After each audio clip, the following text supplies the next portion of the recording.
قاف، الزاریات۔ یہ دونوں صورتیں اپنے مضمون کے لحاظ سے تو عام ہیں۔ دونوں کا موضوع اس بات قیامت اور اس کے حوالے سے انذار و بشارت ہے۔ دوسری سورہ میں اس بات قیامت کے تاریخی دلائل البتہ پہلی سورہ کے مقابلے میں نسبتاً زیادہ تفصیل کے ساتھ بیان ہوئے ہیں۔ اس کے ساتھ قرآن کے انذار عذاب کو بھی ثابت کیا گیا ہے۔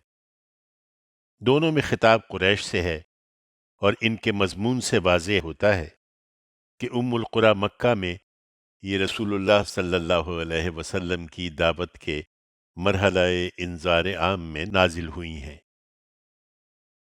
دونوں صورتوں کا خاتمہ رسول اللہ صلی اللہ علیہ وسلم کے لیے تسلی کے مضمون پر ہوا ہے۔ اللہ کے نام سے جو سراسر رحمت ہے، جس کی شفقت ابدی ہے۔ تند ہوائیں گواہی دیتی ہیں جو غبار اڑاتی ہیں، پھر پانی سے لدے ہوئے بادلوں کا بوجھ اٹھاتی ہیں، پھر نرمی کے ساتھ چلتی ہیں، پھر الگ الگ معاملہ کرتی ہیں۔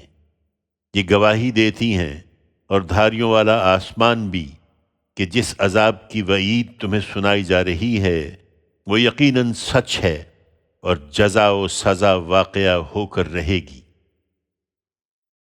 یہ حقیقت ہے کہ تم لوگ ایک صریح تضاد میں مبتلا ہو۔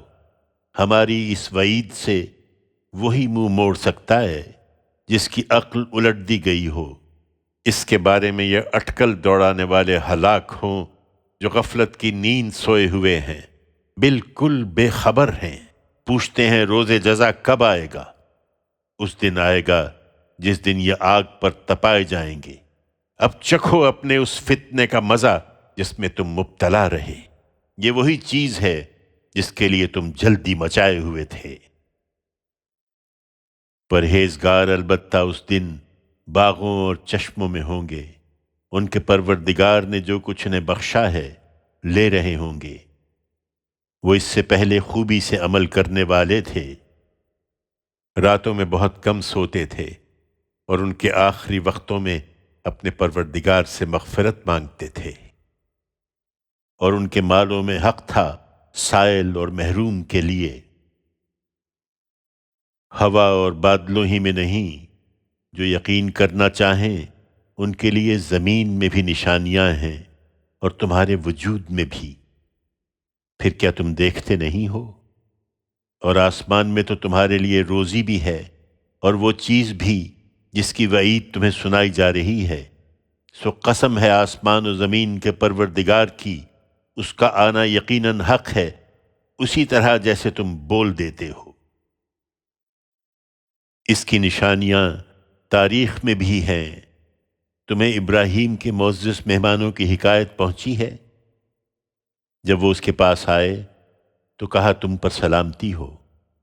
اس نے جواب دیا تمہیں بھی سلام ہے، کچھ اجنبی سے لوگ ہیں۔ پھر نظر بچا کر اپنے گھر والوں کے پاس گیا اور ان کے لیے فربہ بچھڑے کا بھنا ہوا گوشت لایا اور ان کے آگے پیش کر دیا، مگر انہوں نے ہاتھ نہیں بڑھایا۔ اس نے کہا کیوں آپ کھاتے نہیں؟ پھر ان کے تردد کو دیکھ کر اس نے اپنے دل میں ان سے کچھ اندیشہ محسوس کیا۔ وہ بولے ڈریے نہیں، اور اسے ایک ذی علم فرزند کی بشارت دی۔ اس کی بیوی یہ سن کر حیرانی کے عالم میں آگے بڑھی، اپنا ماتھا پیٹا اور بولی بڑھیا بانجھ اب جنے کی۔ انہوں نے کہا تیرے پروردگار نے یہی کچھ فرمایا ہے، وہ بڑا حکیم و علیم ہے۔ ابراہیم نے پوچھا پھر اے فرستادگان الہی تمہیں کیا مہم درپیش ہے؟ انہوں نے جواب دیا ہمیں مجرموں کی ایک قوم کی طرف بھیجا گیا ہے کہ اس پر سنگ گل برسا دیں جو تمہارے پروردگار کے ہاں ان لوگوں کے لیے نشان زدہ ہیں جو حد سے بڑھے ہوئے ہوں۔ پھر اس بستی سے ہم نے سب ایمان والوں کو نکالا تو وہاں ایک کے سوا مسلمانوں کا کوئی گھر نہیں پایا۔ تب ہم نے پتھر برسا دیے اور ان لوگوں کے لیے عبرت کی ایک بڑی نشانی وہاں چھوڑ دی۔ جو دردناک عذاب سے ڈرتے ہوں۔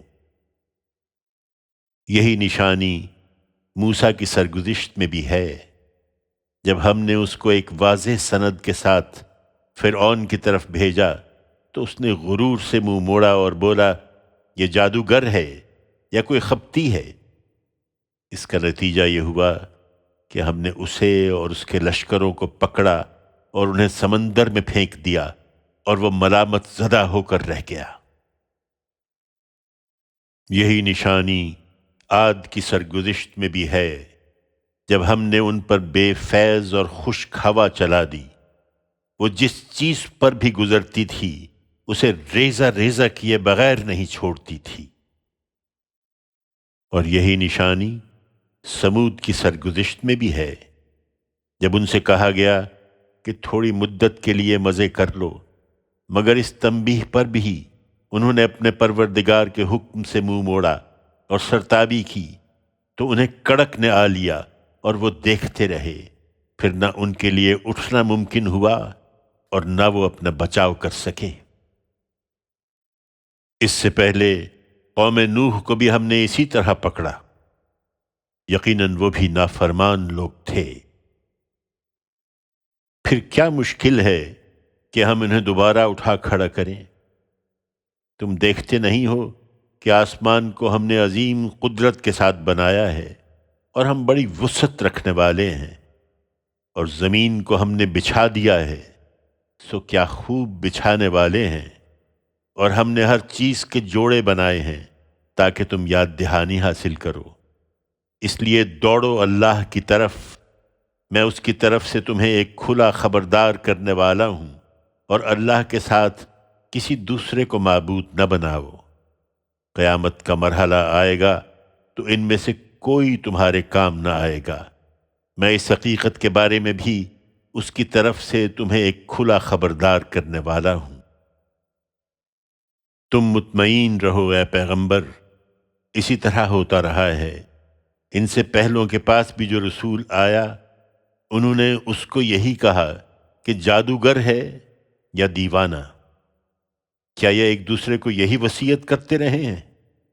نہیں، بلکہ یہ ہیں ہی سرکش لوگ، سو ان سے اعراض کرو، اب تم پر کوئی الزام نہیں، اور یاد دہانی کرتے رہو، اس لیے کہ جو ماننے والے ہوں انہیں یاد دہانی نفع پہنچاتی ہے۔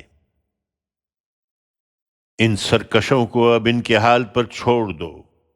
میں نے جنوں اور انسانوں کو صرف اس لیے پیدا کیا ہے کہ وہ میری بندگی کریں، اور ان سے تقاضا بھی یہی ہے۔